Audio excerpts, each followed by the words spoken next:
Hello everyone! Good day to all the beautiful and empowered women of Word. Special greetings also to the WOW ladies of CCF WOW. We are still on our series, She Did What? Women Who Made a Difference in the Bible.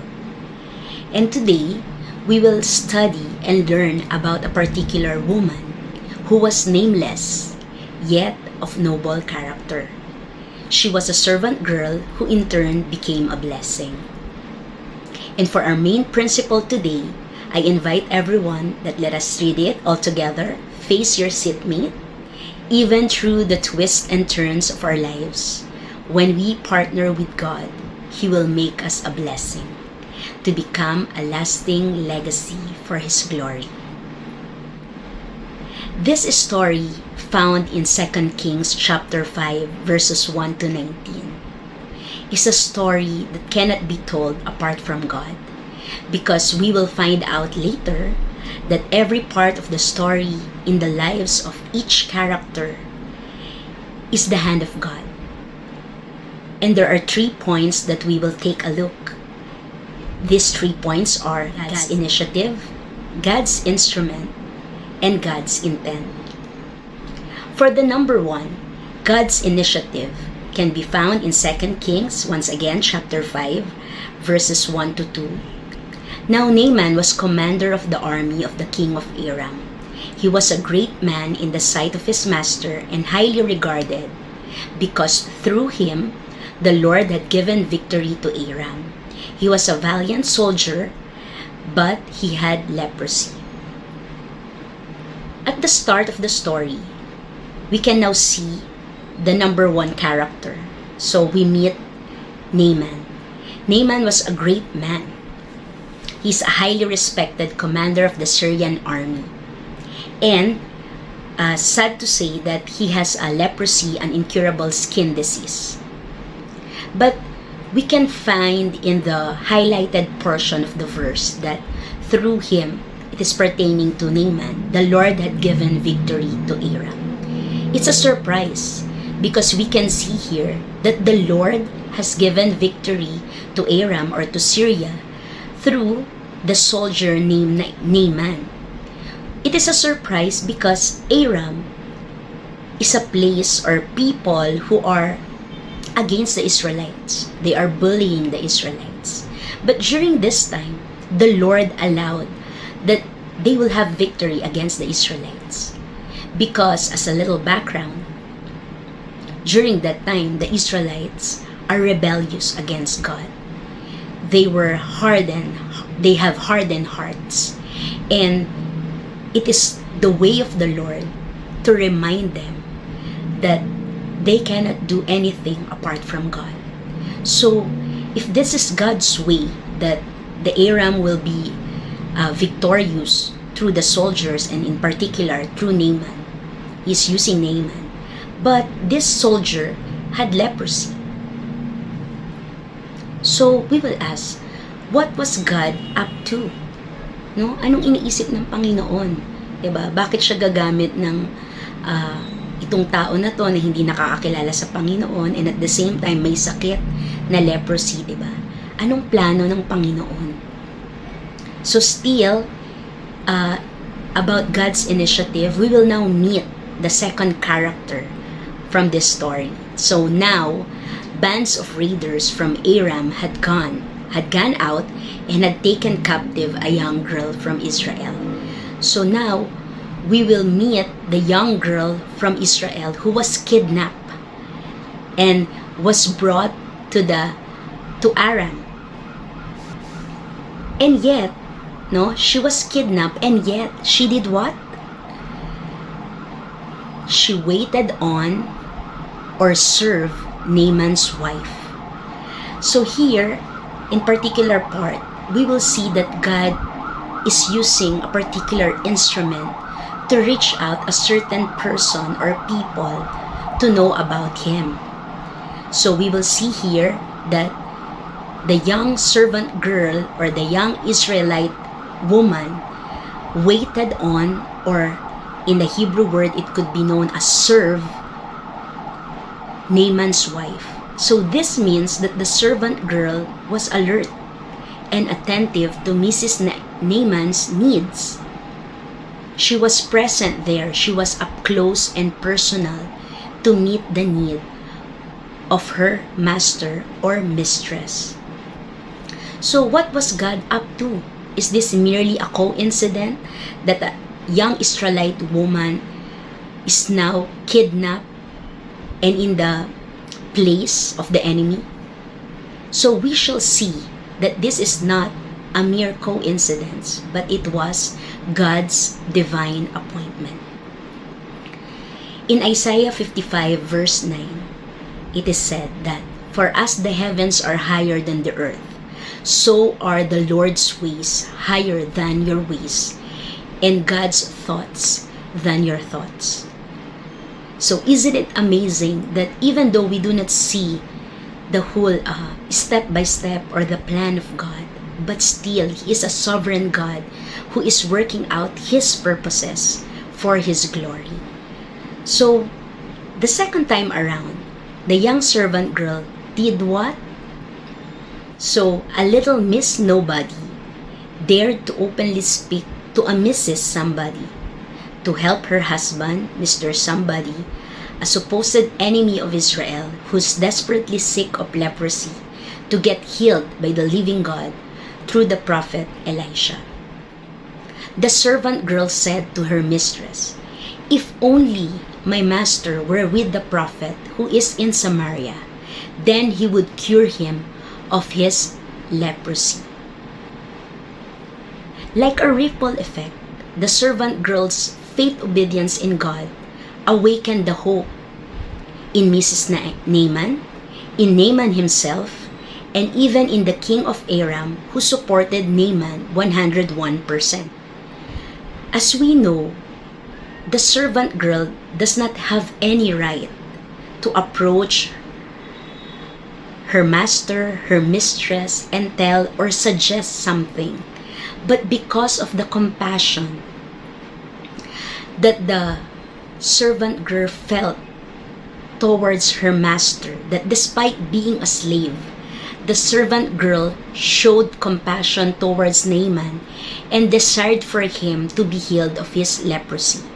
And then the next one is, when she approached her mistress, Mrs. Naaman, she had the courage. No? The servant girl is brave enough to speak up and share her faith and knowledge about a God who heals.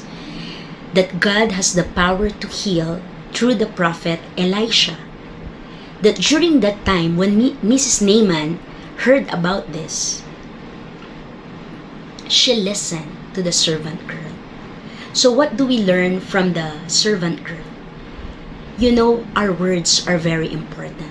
Our choice of words are very important, because when we choose properly the words that we will use, people can listen to us. People can take our suggestions with good intentions. So as we can see here, the servant girl had that courage and boldness, and she chose her words well, so that Mrs. Naaman would listen to her and take her suggestion, so that Naaman would be healed from his sickness, the leprosy. So even the king of Aram, who supported Naaman 101%, because we can see in verses 5 to 6, what did the king said? "By all means, go." The king of Aram replied, "I will send a letter to the king of Israel." So Naaman left, taking with him 10 talents of silver, 6,000 shekels of gold, and 10 sets of clothing. The letter that he took to the king of Israel said, "With this letter, I am sending my servant Naaman to you, so that you may cure him of his leprosy." So we will return to our main principle, the one that we recited earlier. Do you remember that? That even through the twists and turns of our lives, When we partner with God, He will make us a blessing to become a lasting legacy for His glory. We can see that despite the terrifying situation the servant girl went through, God's gracious presence and preserving power were upon her. It could also go the same with us, that just like the servant girl who was a nobody, even through our ups and downs, our life's twists and turns, God's gracious presence and preserving power will be with us when we are His chosen instruments to reach people for His kingdom. And for the third part about God's intent. In this story, God's intent was not just on Naaman's physical healing from his sickness, the leprosy. So he, Naaman, went down and dipped himself in the Jordan 7 times, as the man of God had told him, and his flesh was restored and became clean, like that of a young boy. God's intent in this story was not just on Naaman's physical healing, but more on his spiritual healing. Then Naaman and all his attendants went back to the man of God. He stood before him and said, "Now I know that there is no God in all the world except in Israel." Praise God!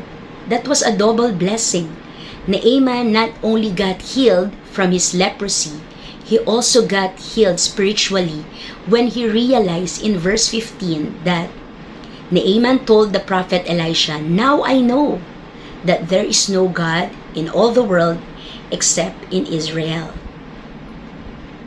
Isn't it amazing that because of God's intent to bring Naaman back to Him and found salvation, Naaman not only got healed from leprosy, but he really was healed spiritually.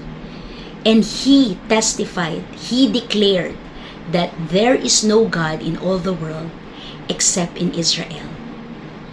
That a previous enemy of the Israelites was the one now declaring that your God is the one true God, is the one living God that I should believe on, that people should worship, that there is no other God in this world except the God of Israel.